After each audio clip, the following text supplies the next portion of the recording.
Hey guys, I'm Kevin with Rhino Off-Road, and along with my buddy Will from Venture to Roam, we have spent the last year stress testing the Ostrich Junior awning by Big Country 4x4. Through the wind, the rain, the snow, Theo from Rugged Bound, who is a US distributor for Big Country 4x4, supplied both of us with this awning to put it through its paces. But that said, transparency is absolutely paramount to both of us, which is why it took us so long to put out this review and to test it. So we're here today to give you the good, the bad, and the ugly. Well, maybe not the ugly, just the good and the bad. So let's get started. Now, one of the really cool parts about this collaboration is that Will happens to have the same Jeep, the same roof rack, got the same awning, and a very similar rooftop tent. So if you're into Jeeps or overlanding and small to mid-sized vehicles, you're gonna wanna keep watching this video. Now let me give you some background. The Ostrich Junior is a freestanding 270-degree awning developed in South Africa that creates 75 square feet of shade in just 30 seconds. Don't believe me?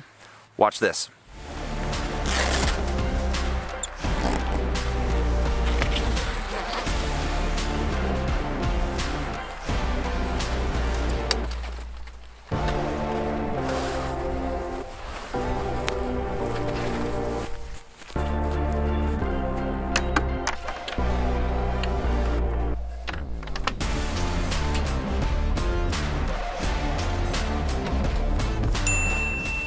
This awning was developed in South Africa and is a smaller counterpart to its full-size brother. While the full-size Ostrich provides 60% more square footage of shade, it does so at an additional 20 or so more inches of length when closed. And for a smaller vehicle like the Jeep I have, that was just too long. I spent months looking for a 270-degree awning that would fit in the footprint of my four-door Wrangler, and this fit the bill to a T. Feature-wise, the Ostrich Junior is packed full. It is made from 380 GSM Riplock canvas. It comes from the factory, UV protected, rot-proof with weatherproof seams. It comes with a single leg that supports the awning for adverse conditions, but to be honest, that's pretty much just for show, as with beefy hinges, it's really not required at all. Let's start talking about the install. For the packaging itself, honestly, I was pretty impressed. It's packed in a heavy-duty box and then further shrink wrapped so nothing can puncture the box or the awning itself. It does include some generic mounting hardware, but Theo from Rugged Bound also sells kits specifically for the front runner racks, newer Rhino racks, Lightner racks, and many more. That said, the install was where things kind of started to get interesting. I wasn't really expecting the issues mounting to my Rhino rack platform that I had, and Will had very similar issues with his. And this is what I mean.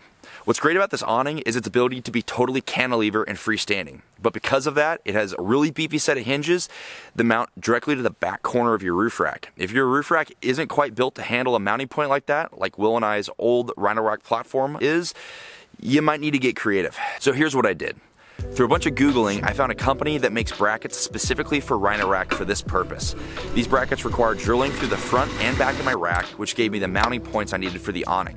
The awning has two mounting brackets, one on the front and one on the rear, with these channel nuts that basically give you ability to adjust the bracket vertically up and down as you need in order to fit your specific mounting solution. The front bracket is also movable fore and aft, giving you some added flexibility there. Once I got these mounted, I also had to figure out how to mount the awning such that it was low enough that it wouldn't contact my iCamper once open, but high enough so that my door didn't hit it. What made it even more complex is that I'm using low-profile mounting brackets for my Rhino rack platform by a company called Maximus 3, so there's even less clearance between the top of my doors and the bottom of the roof rack than your standard Rhino rack platform. I did enlist the help of my beautiful wife, which certainly made it easier, but unfortunately, I did have a casualty. Will, what was your install like? Hey Kevin, my luck was about as good as yours. This install took some work. I had to think a little bit out of the box on this install. The Ostrich has a fixed mounting point on the rear hinge. Problem for me was that the Rhino Rack Pioneer platform didn't have a way to mount anything on the rear corner. My solution was to get a buddy who knew his way around AutoCAD and also just happened to have a plasma cutter, help me design and fabricate two mounting plates that would give me a spot on the rear corner to attach that hinge, as well as get the awning positioned as close as possible to the rack without it hitting the tent when it was opened. And this is the rear piece, and this is gonna go on the back corner of the Rhino rack. Okay, so we got this rear piece connected. As you can see, got these slotted holes here and slotted holes here that are perfectly measured for the spaces in the Rhino rack, and it gives you some room to slide it back and forth should you need to. What we want is enough space here that when we attach the awning, we want it as close to the rack as possible, but still enough room to get a bolt and a washer in there.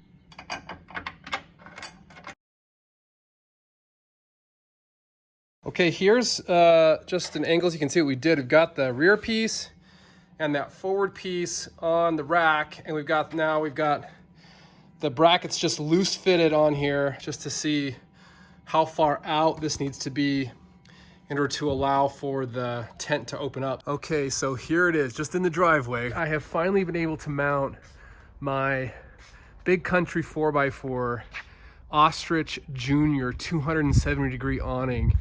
And this is such a great awning. I am super excited about this. It's a very tight fit here, but it does fit. It took a little work, but we got it all on there. I'm pretty excited about it. So my install was a bit intense because I had a few things that I didn't want to compromise on. I didn't want to move my tent off center, and I didn't want to raise it way up. Now, the reason the install was tricky is because the awning forces you to mount the hinge on the corner of your rack. This is also one of the reasons it's a true freestanding awning. But I have to say, I was surprised that Rhino Rack didn't have a place to mount anything on that back corner, but I think maybe the newer versions do. The setup and takedown is super easy. The very front has a Velcro flap that you'll open up, and you'll run the zipper all the way to the back.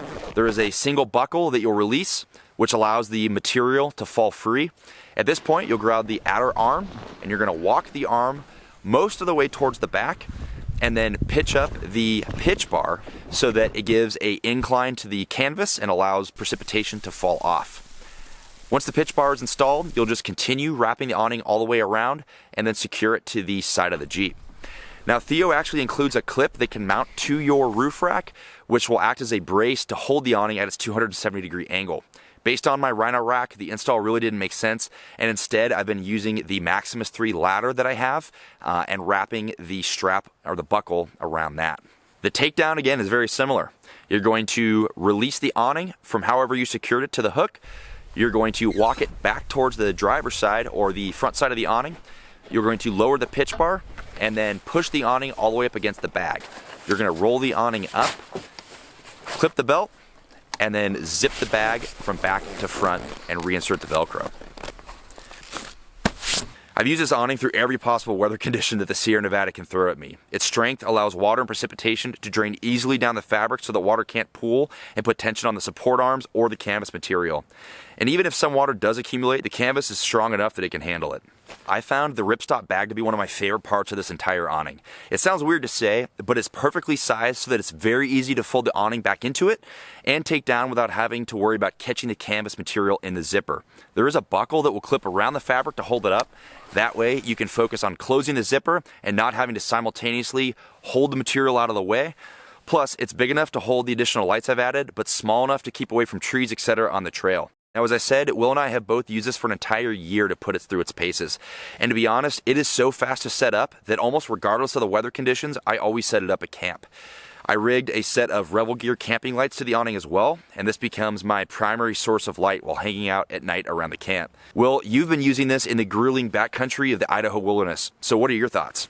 Having an extra cover over the back of the Jeep has been really nice. This is where we cook, clean dishes, and hang out when we're camping. And not only does it provide a nice roof over your head when you need it, it just makes camp feel more homey. The strength of the canvas and the hardware to me has been really impressive. It's taken wind, rain, and the Idaho sun without flinching. One of the things I really like is this little flip-up pitch bar. Not only does it give water a place to drain, it gives you more headroom under the awning, which is really nice. Now, my last awning leveraged guy lines to create water drainage channels, and the few times I use it in the rain, the water would pool and the awning would get weighted down, and I have to constantly be like hitting the canvas to shed the water. This thing, though, is a champ. That pitch bar creates a really good angle for the water to drain, and even in significant rain, I've never been worried about water pooling up. Alright guys, now most of this video has sounded like a glowing recommendation, and for the most part, it is. I think the awning is honestly phenomenal. But that said, it isn't perfect, and I've got one big gripe with mine. The hinge system is ridiculously strong, but because of the squared off shape on the front of the upper hinge bracket, it is possible for the fabric to catch on the front of the hinge when you're trying to close the awning.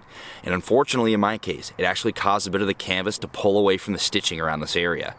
Now to Theo's credit, when I brought this up to him, he immediately sent me a reply with a photo showing that they've already identified this as an issue and have also implemented a fix by basically rounding off the front of the upper hinge bracket and then tilting it downwards so that the material can just glide over the top. So it shouldn't be a problem for you. Well, what are your biggest gripes? The installation. If you haven't guessed it yet, I wish the installation was easier on the Rhino rack. What I thought should take an hour took a few weeks because I had to figure out how to do it, and it was not easy. The other thing that I'm a little worried about is wearing on the seams. Where the pitch bar goes up, it's really tight, which is great for channeling water off the canvas, but whenever I put that pitch bar up, it scrapes across those taped seams, and I worry that over time it's going to take them off. It hasn't happened yet, but I can see that it's starting to wear. Dude, I totally agree with you on that. And similarly, mine hasn't pulled up yet, but I can see how over time you might need to re-glue these seams down. All right, the sun is setting on me here, so let's wrap this up. This is my first awning, and it's totally changed the way that I camp with my family. Especially in something like a Jeep where your only shelter is either to hide inside the vehicle or up in the tent. It provides total reprieve from the extreme heat of the summer or the wet, rain, and snow conditions of the fall and winter. Especially in my case, where I'm traveling with a 1-year-old and a 3-year-old, Mama Bear demands a way to keep them out of the rain, and this does it well. South Africa has been on the forefront of overlanding gear for a very long time. Big Country 4x4 is one of the biggest names in the game, and the quality speaks for itself. The Ostrich Jr. retails for around $1,150.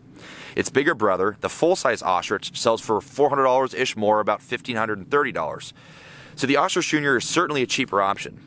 You could get say an ARB touring awning for $250 that provides, just these kind of square rectangular shape of shade. You could also buy an Alucab for $1,525, about the same price as the full-size Ostrich.